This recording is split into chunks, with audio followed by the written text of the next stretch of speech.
Hello. Hello, thanks for joining.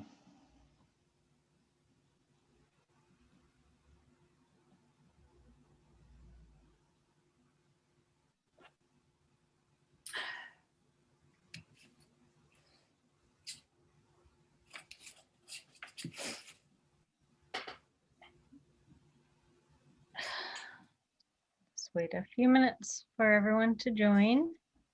Yeah.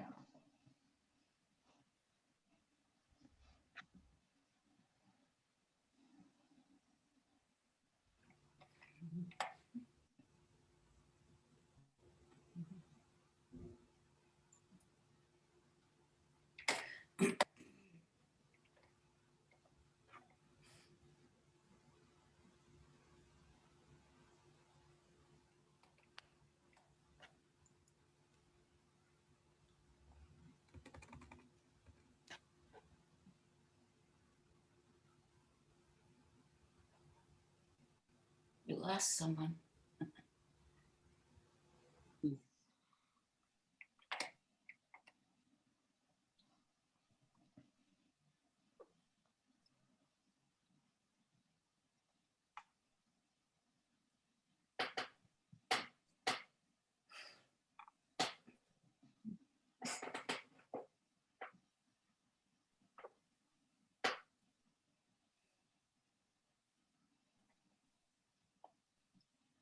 All right. Well, we'll keep an eye in the waiting room, but I'll just get started with the intro. I'm just going to put everyone on mute during the first part of the talk, and then we can have the question and answer session. So welcome. Born and raised in France and now living in Milwaukee, Valentin Loudenot has always loved books. Growing up, he would spend hours in the library looking at books and appreciating them as objects as well. He discovered, mainly through writing school essays in French philosophy and history class, that he enjoyed writing. His interest in true crime began in high school. Valentin started reading books about American serial killers first and watching the countless crime-related American TV shows that gradually flooded French television and listening to the fast-growing podcasts on the topic. In developing his first book that we're talking about today, The French Kill Two, Valentin strictly focused on homicides that took place in France. He decided to write this book in order to allow Americans to familiarize themselves with some of the most gruesome and preposterous French crimes and to present the intricacies of the French legal system. In his book, each story narrates the events, the investigations, and the trials while touching upon the protagonist's personalities. He has dissected trusted news articles, documentaries, podcasts, and interviews, and then condensed these crimes in a short, easy-to-read story-like format. Valentin is hoping to publish more on the topic with other collections of strictly French criminal cases or a book on French serial killers. In addition to being an author, Valentin is a resource professional helping individuals connect their skills to his clients' needs within Manpower Group. He spent 1 year in Milwaukee in 2012 and 2013 at the Milwaukee French Immersion School, where he taught French to kids from K-5 through 5th grade. He then returned to France to finish his studies in tourism, during which time he spent a summer as a bilingual tour guide in a medieval castle in Burgundy. Upon completion, he decided to move to the US for good in 2014 and started working as a recruiter at Manpower.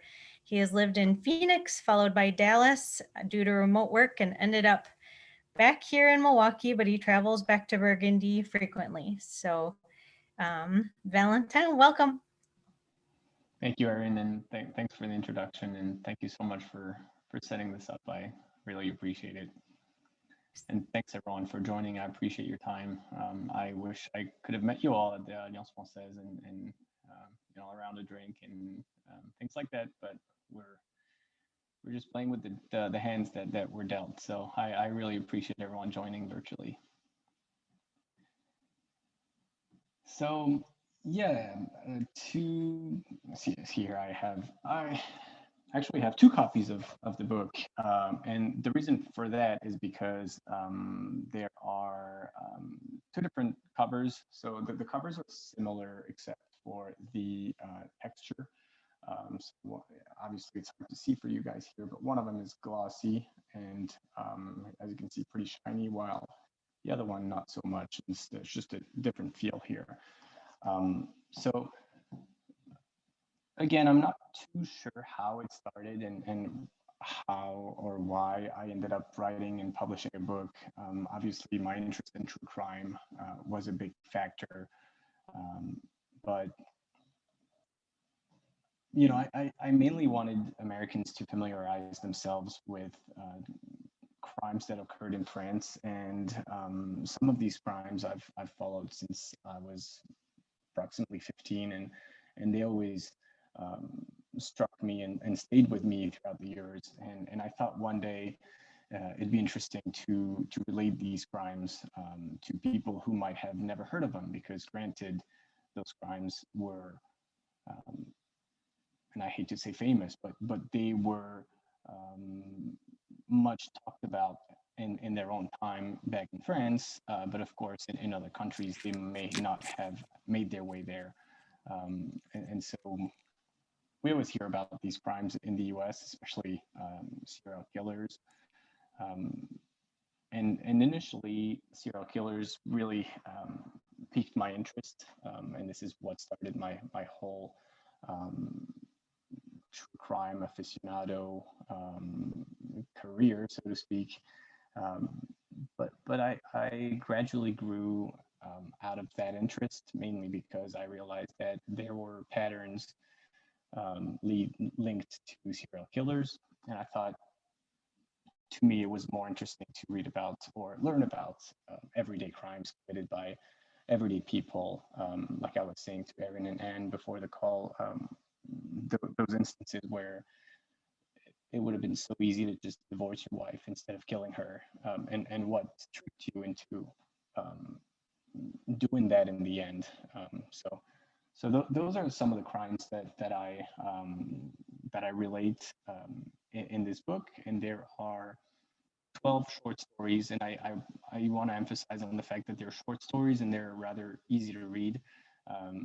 Each of these stories could have easily be turned into one book themselves, but I did not want to burden the reader with excessive details that are not always relevant. So each story definitely has enough details to fully understand the case and what happened, but without, again, burdening the reader with 200 pages of absolutely everything you could possibly think that took place around the case. And there are actually two of these, I call them stories, they're chapters in the book. Two of these chapters have been turned into movies in France. And of course, I reference them in case anyone is interested in watching them. But that was kind of my thought process when writing this book. And I just started, you know, obviously one story at a time with the first one that I thought was one of my, and again, I hate to say that, but one of my favorite ones. It's just, for lack of a better word, I'll say that. And I started enjoying the process of writing. And then after writing a few, I thought, you know, maybe why not turn that into a book? And I started looking at Amazon, which has a pretty neat self-publishing feature. And this is how it started. And this is how it ended too, since you essentially put together a document that is ready to print. You proofread it yourself, which is a very long process. You can always have someone else do it for you, of course, but I wanted to do that myself. And then once you upload that file, they will simply print it for you and ship it. So I thought that was a pretty cool feature for me, who knew nothing about publishing books or anything like that. And of course, and I'm going to put it up here so that you guys can see the design. I wish I was this talented, but I am not. I'm not the person who created it. I went through a website and found a graphic designer who was super talented and was able to put something together that I honestly had no idea what I wanted my book to look like. And I thought, the France fingerprint was a really really brilliant find from her. So I was very pleased with her work and creativity. And you mentioned liking books as objects too. So was the design part fun as well? Did you look at fonts and Yes, absolutely. And again, because I didn't know what I wanted the cover to look like, I just explained to her what I was trying to accomplish and what the book would entail and things like that. And I was like, just surprise me, I guess, right? And so the fun part was the very first steps when she sent, I think initially she sent 5 different book covers. And all of them looked great. However, some of them didn't look like they were true crime. The cover made it look like it was a fiction, and that's something I wanted to stay away from. And with this one, I feel like it not necessarily tells you right away that it's true crime, but it doesn't necessarily look like it's a fiction. It's a book on fiction. I thought it was um, something that transpired when you just look at the cover. But yes, I've always loved books as a kid growing up, and not necessarily reading them. It's I just have a weird thing for books where if someone is just opening the book flat on the table, I cringe, even though it's not my book and I don't care what you do with it really. It's not mine, but it's just hurts my feelings when someone is mistreating a book, and I couldn't explain to you why. But yeah, growing up, I would just love looking at books and the covers, and um, I would, of course, read a few, but I just loved browsing the library to look at different books. So how did you actually go about researching and finding these murder cases? So there was a show when I was, not a show, it was actually more of a docu-series, as they're called, a documentary. And each episode, they're about an hour and a half, 2 hour long episodes, where you are, they reveal a crime, and they provide all the details of the case. And that's, I think when I was 15 is when I started watching this show, and it really one case in particular, which is in the book. It's actually Untitled Slaughter in the Alps. That is the very first case that struck my attention and really started my interest in true crime. And so this documentary has been a great resource to ensure the veracity of the facts that I was relating. And then on top of that, there are podcasts. And again, because these cases are some of the most famous ones in France, the resources are more easy to access. Of course, they're all in French, and they're not very, I don't think these cases are very famous in the US, which is why there's not a whole lot of resource in English on the topic. But yeah, there's a lot of news articles, local newspaper and things like that. So that's what I had to go through to make sure that the dates, chronologically, all the events made sense, and etc. And then I assume you looked at more than 12 cases.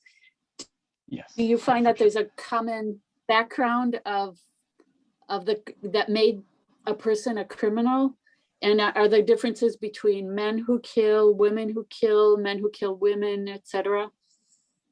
There are definitely, well, there are patterns. That there are, it's always, especially not necessarily with everyday crime, but with serial killers, you always have that question: nature versus nurture. But in these crimes, sadly, a lot of times the reasons are a little ridiculous. There's one of them, I'm just trying to think of those, some of those stories as I talk here. Some of these are sheer jealousy. Some others, of course, are motivated by money. One of them, entitled Lethal Spell, is simply ridiculous. It's, I don't want to reveal everything here, but this guy ended up going to a, losing the word here. Oh, I just can't think of the word. What are those? They're called voyants in French. Oh, fortune teller. Yeah, I knew I had the teller part. I didn't have the fortune teller part. Yeah, thank you. One of them goes to a fortune teller, and essentially he is told that he's been bewitched by this woman, and he's so miserable in his condition that he ends up killing her, thinking that it will solve all of his problems. So there's not a commonality between all of these stories, and I simply picked them because they were some of the hardest ones to wrap my mind around.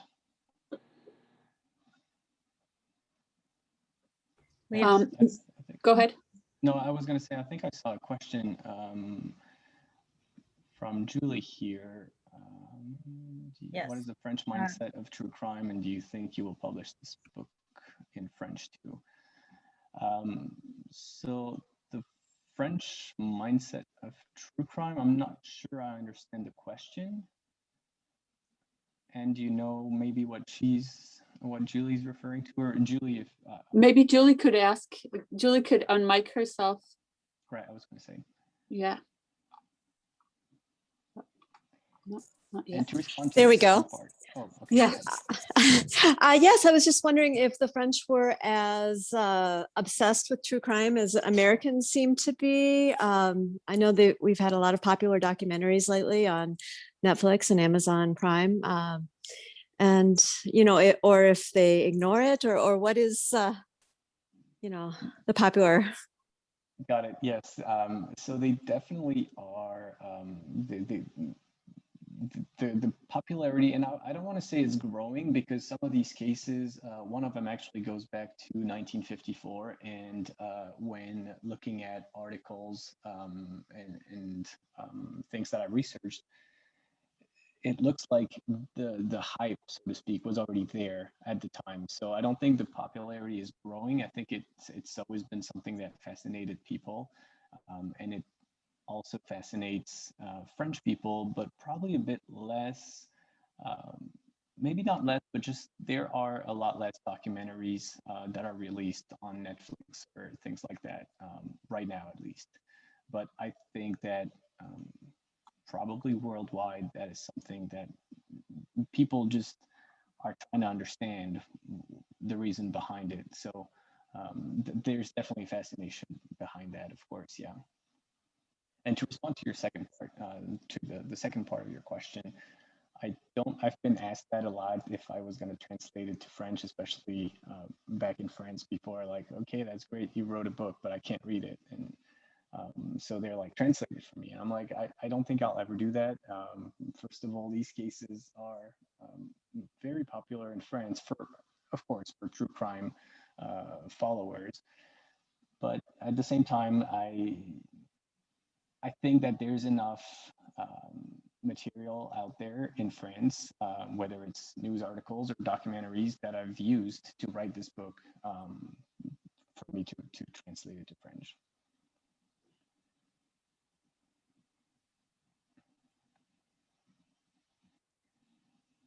Yeah, I'm going to keep reading the questions here. Yeah. Some other questions. Do you want to tell us a little bit about, a little bit unrelated, did you grow up in Burgundy? Yes, I was born and raised in Burgundy, yeah, I spent all of my life there. I'm from a small town of roughly 25, 30,000 inhabitants, in the middle of nowhere, Burgundy. And then I went to college in Dijon, which is not a massive city by American standards, but it's a mid-sized, decent-sized city for France. So we do have some more questions from Sasha. Are there French serial killers? And if not, or not really, why do you think that is? Yeah, there are definitely French serial killers, and that is probably if I was to write a second book, that is probably something I would write about. I've actually already referenced some of the ones that I would like to write about. There are definitely French serial killers, and they were also horrible in their own way, in various ways too. But yes, there are definitely French serial killers, unfortunately. And Judith wants to know, how old are these stories throughout the book?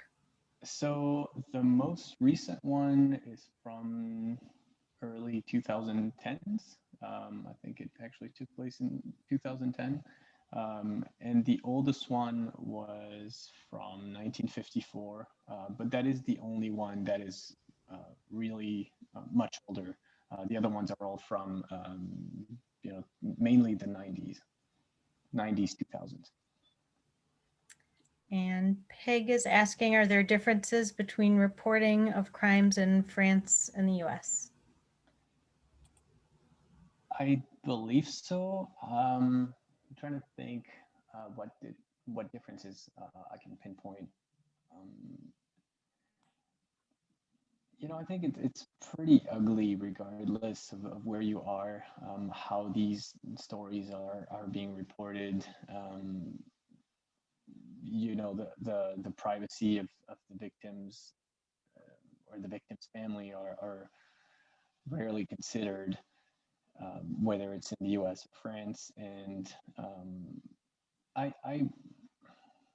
don't know. I feel like there's always a sense of sensationalism, because it's always selling paper, and that's kind of the problem. If it's selling paper because it's gruesome and crazy, then there are going to be a lot of superlatives in the press, because that's what's going to sell paper. So unfortunately, and I'm kind of guilty of that too. And that's why I initially didn't really want to publish a book, because I'm like, well, I'm publishing a book, and I'm against that sensationalism from the press when they're trying to talk about a crime, but at the same time, I'm writing a book about it. So I do think there are similarities in the way that the media covers it. And there's actually a very good French documentary on Netflix from the 80s. It's a case from the 80s. It's probably the most well-known French case ever.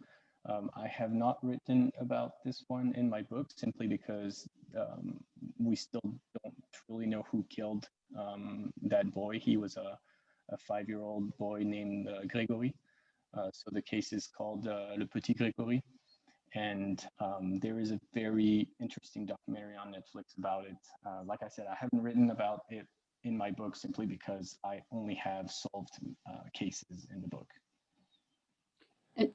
And do you feel like some of your past jobs have, for some reason, prompted you to write this book? And I'm thinking you worked in a primary school in Milwaukee. You worked as a tour guide in castles.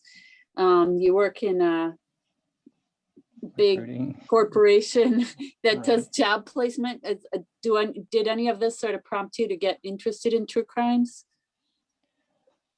No, I don't think it's related to that. I think it's really, it's one night I just was going through the channels on the TV, and I ended up being on this one particular case, and it's just, I was like, wow, that really is someone would do that? And then I was like, well, but what happened? And then, but why would you do that?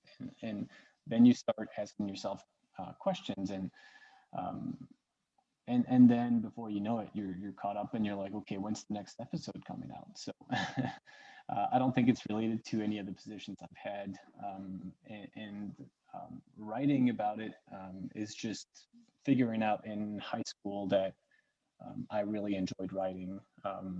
A lot of times, I think with English, philosophy was my favorite topic in high school, just because you had a one sentence question and you had to write 4 pages on the topic. And I remember my parents were like, "Why do you like this stuff? It sounds awful." And I was like, "I don't know. I don't like math, but I do like when I'm asked, a one sentence question when I'm asked to write 4 pages on the topic." So. And Judith is asking, did you travel to some of the sites of the crimes, and how have you distributed? So I have not traveled to, well, I actually have traveled, so Slaughter in the Alps, again, this one's coming back up because that's the very first case that struck me. And I've been to that small town in the Alps, and that is the first thing when I was there that, I saw the name of the city. It's called Le Grand Bornand. And as soon as I saw that sign, that brought back the images of that chalet where the family was murdered. But I haven't gone in front of the chalet or anything like that. I don't think I really want to go to these places. A few of these cases took place in Paris, but same thing, I haven't gone to that specific street or that park or those places specifically. And then regarding distribution, I only have the book available on Amazon, and also Boswell is doing. I'm not sure exactly, Erin, what they're doing, but I think they're offering the book online there through their online website.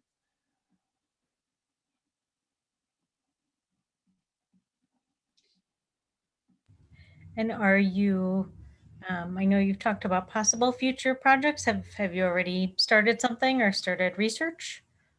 I haven't started it simply because I think I would also like this book to be in Kindle format, because I've been asked a few times if it would be put into Kindle format, and I think that would be pretty neat. It just requires obviously some work, some editing. So that might be my first step. But after that, yes, I definitely already have, I have to look in my phone. I think I have 10 or 11 cases that are, again, don't want to, for lack of a better word, worthy of being put in a book that would be a second book. So either those individual cases again, or like I was saying earlier, a book on serial killers, on French serial killers. And we talked about, did you want to read just a small amount, or tell us about maybe if you have a favorite case, but most interesting or memorable one? Yeah, I don't think I'm a great reader, and I don't think I would really grasp your attention all that much, to be perfectly honest. And I see Xavier Dupont de Ligonnès. Yes, that is a fascinating case. I probably will write about it. The only thing, again, is I haven't mentioned that, but I like cases that are solved. And I know that a lot of people love unsolved mysteries, but to me, they're a little frustrating because, you spend an hour watching a documentary on this whole case, and at the end, it ends, and you're left being like, okay, I know nothing about it because I don't know who perpetrated this murder, and I don't know. It leaves me with a very frustrating feeling. Which is why I only picked solved mysteries in this book. And Xavier Dupont de Ligonnès, even though there are huge suspicions that on the fact that he actually murdered his entire family, obviously it hasn't been proven, and he hasn't been found. We're not even sure he's still alive yet. So I would love to write about that one, but not yet. Great. Well, I'll allow anyone who wants to unmute if you have further questions. I see there's one. Has Simenon influenced you somewhat? Yes. I cannot say that I know Simenon. Let me see.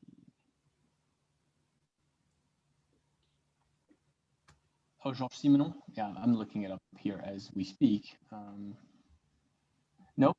So I mean, obviously, the short answer is no, since I didn't know who he was 20 seconds ago. So yeah, I'm not going to pretend that he did. No. And yeah, I mean, yeah, go ahead. No, and Arsène Lupin is really in vogue right Yes. now. So, Yes, it definitely is. I haven't taken the time to watch it, but everyone has told me that it was definitely worth a watch. So mhm. I will absolutely do that. And I guess when you say your 12 cases are murders, right? Yes, all homicides. Yes, yep, Mhm. all murders. Right, because when we talk about crime, it sometimes doesn't necessarily mean homicide, but yes, these are all homicides. Yes. Mhm. And do you have other favorite true crime authors or documentaries, anything to recommend?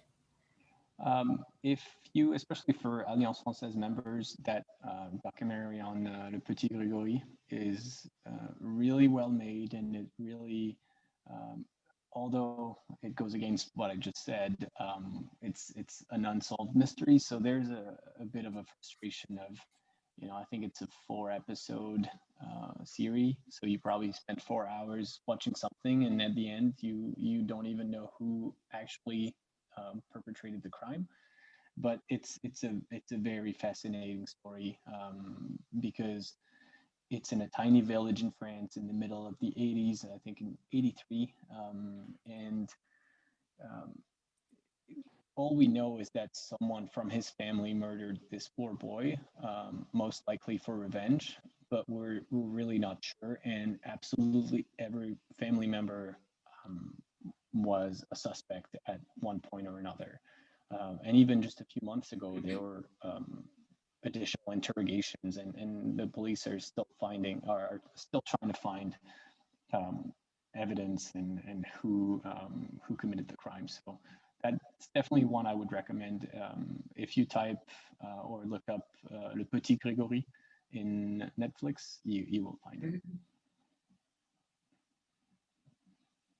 Do you feel like most of the crimes happen in small rural towns of France, or are there some in big towns?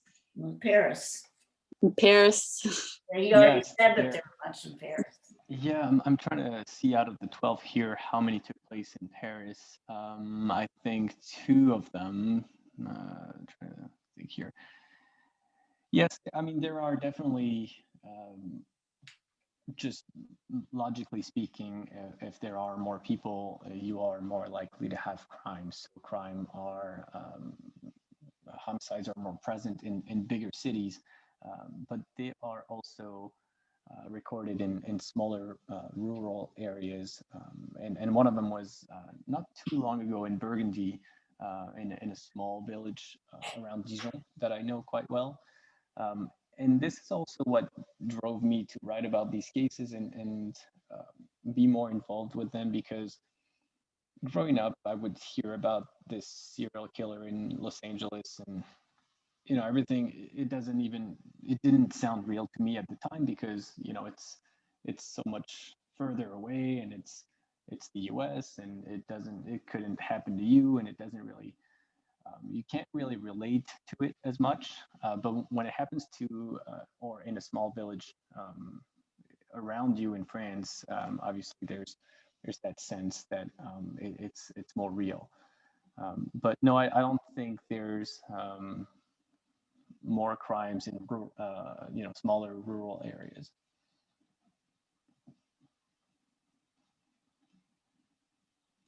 Now, how did these films how did that happen? Getting a couple filmmakers to make movies out of a couple of your stories. Well, the films are not based on my stories, right? The films are not based on this book. The I films thought they were based on your stories. I was getting all excited. No, not quite. I mean, the books are based on the actual criminal case. Okay. Sorry, yeah, the movies are based on the criminal cases. see. So they went through you know, the whole case and adapted that into a movie. And I Oh. just happened to also write about those in the book. And I referenced them, of course, because if you thought the story was interesting, you might want to see the movie. Yeah. Sure. And are you mostly interested in continuing with nonfiction, or do you think you'll do any writing in any other form? When it comes to reading, I'm more attracted to nonfiction. I honestly I can't remember the last time I read anything that was fiction. So it's the same for writing. I don't think I currently, at least, have probably the creativity that it takes to write something fictional. I like putting sentences together. I like you know, embellishing something grammatically speaking, but not necessarily coming up with a complete story that I invented. No. Can you tell us, is there a big difference in how crime is investigated and treated in France as compared to the United States? Somebody asked that already. Yeah. That's okay. Yeah, so, well, the investigations, the main difference is that a crime could be investigated by the police or the gendarmerie. And for someone who's not familiar with the gendarmerie, it's essentially the army and the police of the army, to just oversimplify things. And sometimes when a case is being handled by the police and isn't getting a whole lot of traction and they're not making a whole lot of progress, the prosecutor has the ability and the power to bring in the gendarmerie and ask them to take over the case. And that often creates, because you must know that the police and the gendarmerie really, they're not big fans of each other. And so that creates all sorts of competition and can get sometimes intense and interesting. Mm-hmm. I don't think there is such a duality in the U.S. Of course, there's always the FBI, and you know, the small police department here is like, okay, here comes the big guys, and they're gonna take it away from us. But Yeah. I don't think it's as prevalent in the U.S. Mm-hmm.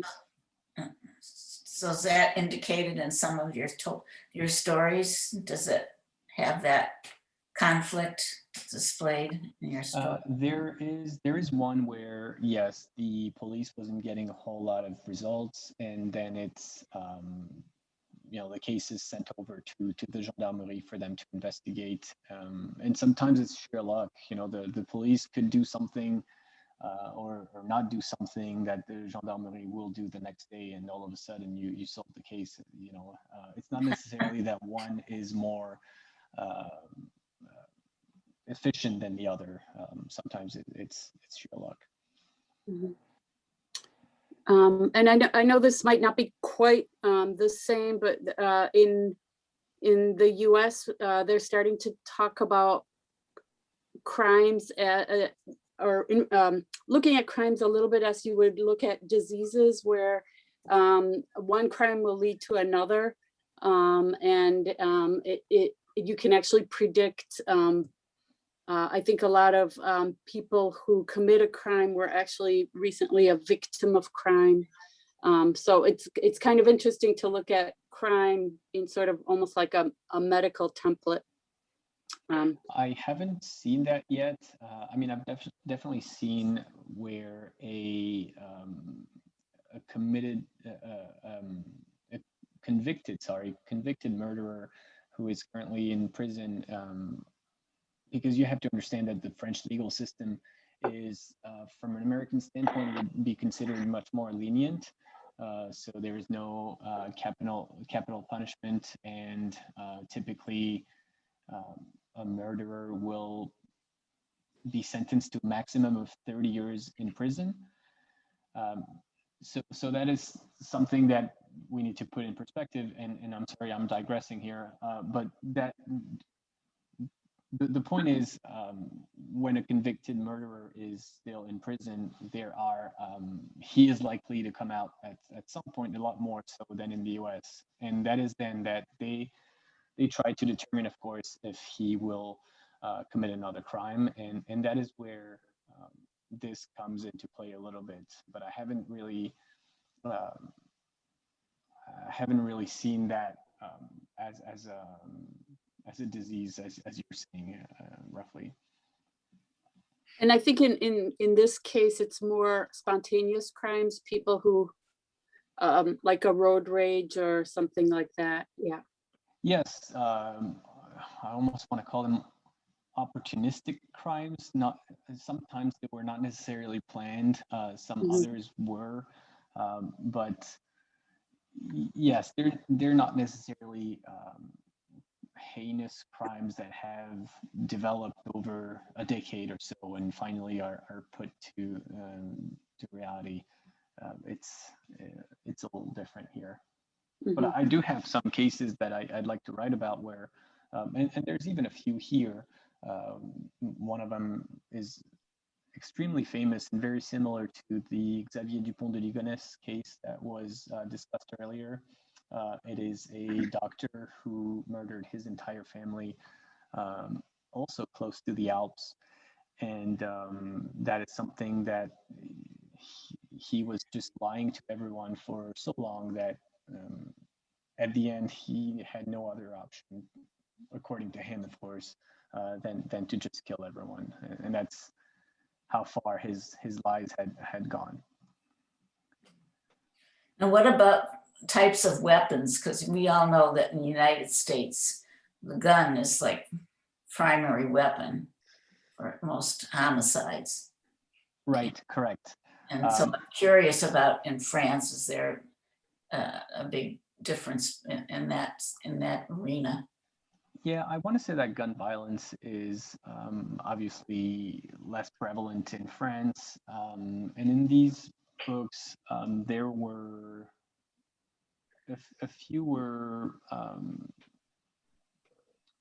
there's blunt force trauma that is used a lot, and also knives.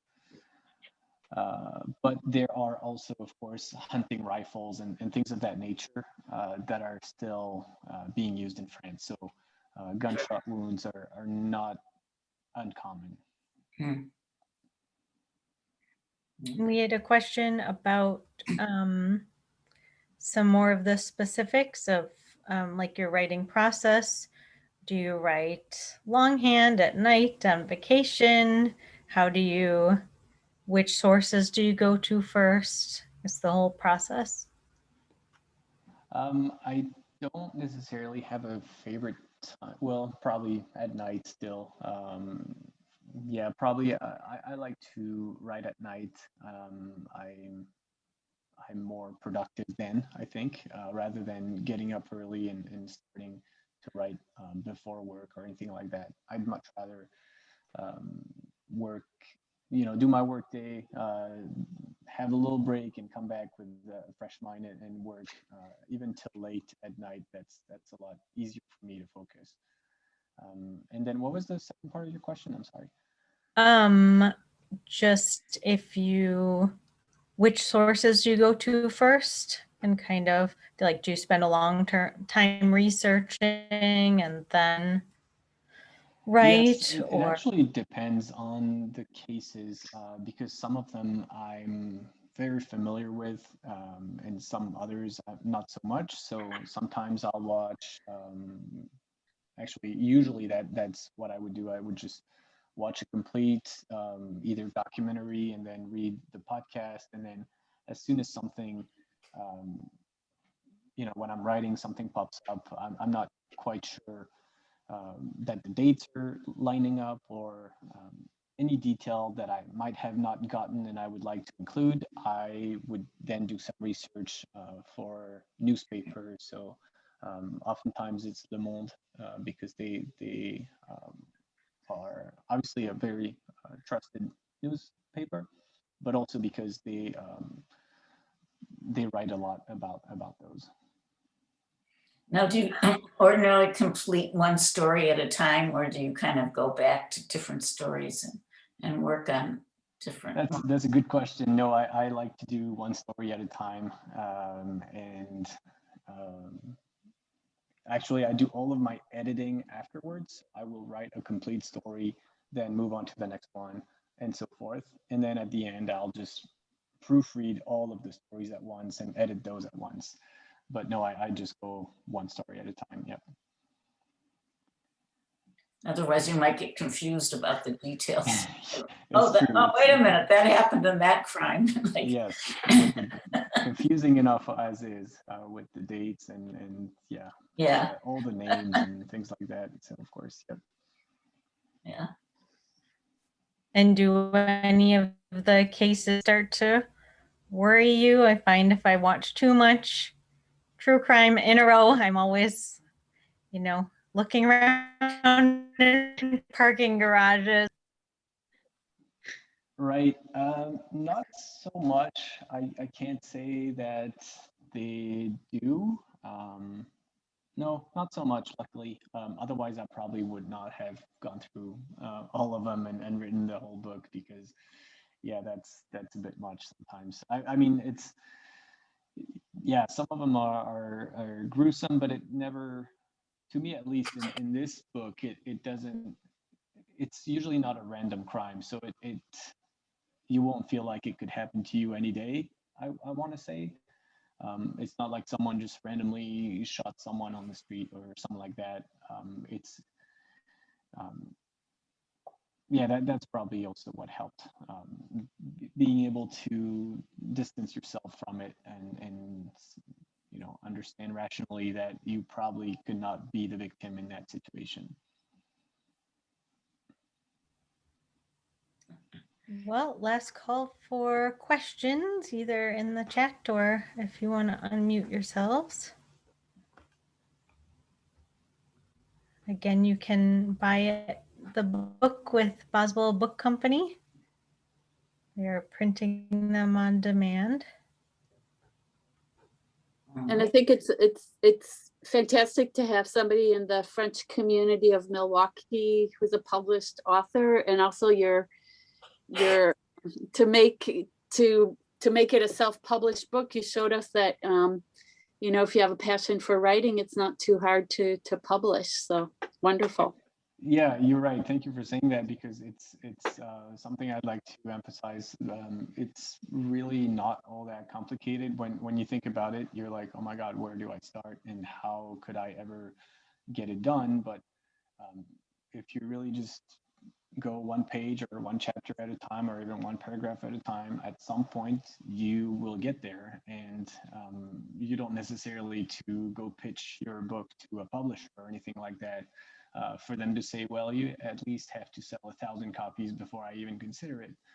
At least on Amazon, and I don't want to be making a commercial for Amazon here, but that self-publishing feature is really neat and well done and pretty self-explanatory. So, and they also have some assistance. So if you work with a designer like I did, you just worry about the content, and then it's very easy to put together in the end. And financially, it works out okay for you. Yeah, obviously, Amazon takes a big part of that, printing costs and royalties, but that's not really what I was looking for when publishing this book and writing this book initially. And I always told my mom, because she has the same passion for books that I do. I was like, even if I sell 5 copies and 2 of them are to you and the other 3 are to me, that's fine, because I'll be holding a book that I've written. And since I love books, I think it's just cool. So yeah, it's not necessarily, I didn't try to become a New York Times bestselling author. You never know. Yeah, you're right. And if it happens, then why not? But that was not the goal. Yeah. Great. Well, I wanted to mention too, since this crowd might be interested, April 13th at 7, we'll be watching Swimming Pool, which is a great movie from 2003, set in the Dordogne about a writer and kind of an element of true crime as well. So, And Nice. we're going to watch Lupin after that, Okay. based on Nice. a sort of a modern interpretation of Arsène Lupin's books. So That's sweet. Yeah, I definitely have to watch it because I've read it when I was in school, but I'm sure the show now is a little different. yeah, and the Alliance has a great crime section in our library, so feel free to come and we have a lot of Simenon, probably have Arsène Lupin as well, so feel free to come.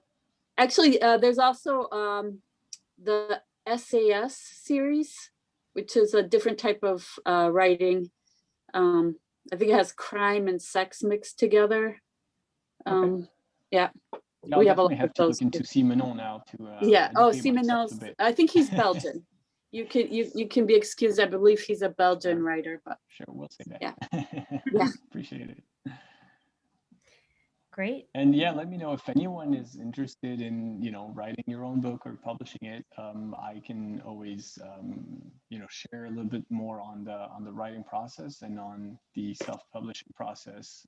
Because like I said, it's not all that complicated, but it can be intimidating at first. So just feel free to send any member my way if they have any questions or want to know more about the process. How much longer are you staying? Are you staying in Milwaukee now? Yes, for now, but I'm not too sure exactly how long. Last winter wasn't all that bad, and I want to think it's over now. So I think I'll stick around for a couple of years, probably. Yeah. Very good. Well, thanks so much for joining us. Thank you. That was interesting. Hopefully we Thank can you. do Thank you something so in much for person joining. someday. Merci. Thank you, guys. merci. Merci. À bientôt. À Au bientôt. revoir. Monsieur Valentin! Bravo, mon petit! Thank you. Thank you. J'ai vu ça, vraiment, ça l'a fait ma journée, quoi. On avait une journée un peu stressée. Je vois le message d'Alliance qui disent Valentin Loudenot. Je regardais, je dis, c'est pas lui, ça. Je ne savais pas qu'il était